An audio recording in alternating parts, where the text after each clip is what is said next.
En République démocratique du Congo, des mercenaires blancs pour assurer la sécurité du président Félix Tshisekedi.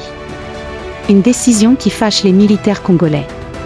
Ils sont une quarantaine et sont logés dans un hôtel luxueux du centre de Kinshasa, à $300 la nuit, et ce prix ne comprend aucun service, pas un repas, explique Pierre D., militaire congolais, gradé, engagé dans les rangs de l'armée depuis 18 ans, qui ajoute qu'il n'a pas perçu sa solde depuis 6 mois, soit un peu plus de $15 000. L'ombre de Kabila. Depuis plusieurs semaines, le président Félix Tshisekedi évoque avec ses proches une défiance vis-à-vis des troupes chargées d'assurer sa sécurité. La tentative de coup d'État menée par Christian Malanga le 19 mai dernier n'a fait qu'aviver ses craintes et accélérer la venue de ces Blancs à Kinshasa, explique un autre militaire.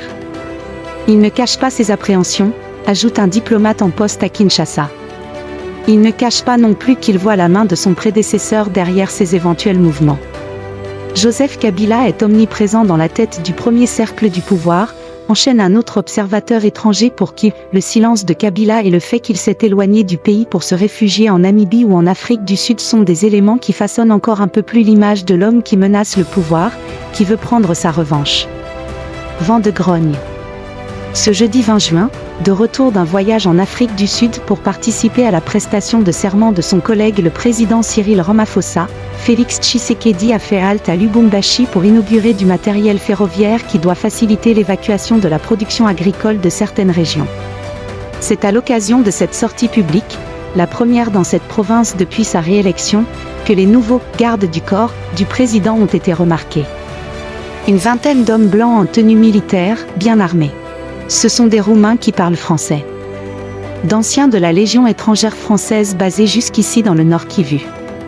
Ils sont officiellement chargés de surveiller certaines installations sensibles, comme l'aéroport de Goma. Mais ils ont aussi participé à certaines contre-offensives des FARC contre le M23. Au moins 2 de ces Roumains sont morts dans ces combats, poursuit un agent congolais. La présence de ces mercenaires blancs n'est pas passée inaperçue dans les rangs des militaires congolais. Certains, à Kinshasa, voient cette défiance à l'égard de leurs troupes comme une forme de trahison.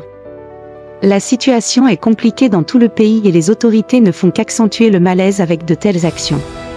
Ces mercenaires reçoivent entre 15 000 et 20 000 $ par mois. Ils sont logés dans des hôtels de luxe, mangent tous les jours, et même plusieurs fois par jour, quand les militaires congolais ont une solde de $150 qui n'a plus été versée depuis plusieurs mois, explique un sergent établi en bordure de Kinshasa. La grogne est palpable dans les rangs de l'armée, explique un proche du pouvoir congolais qui évoque plusieurs généraux restés proches de Kabila et insiste sur un général qui dispose de ses propres troupes à Kinshasa même. Alignement des menaces. À Kinshasa comme à Lubumbashi, la possibilité d'un coup de force est abondamment commentée dans tous les services. Le président de la République est sous tension. Il sait que les militaires sont mécontents. Il sait que les budgets qui leur sont alloués sont largement détournés.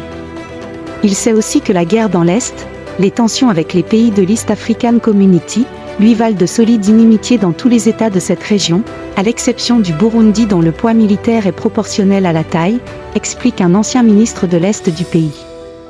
Des tensions sont aussi apparues avec le Congo-Brazzaville qui s'est rapproché du Rwanda.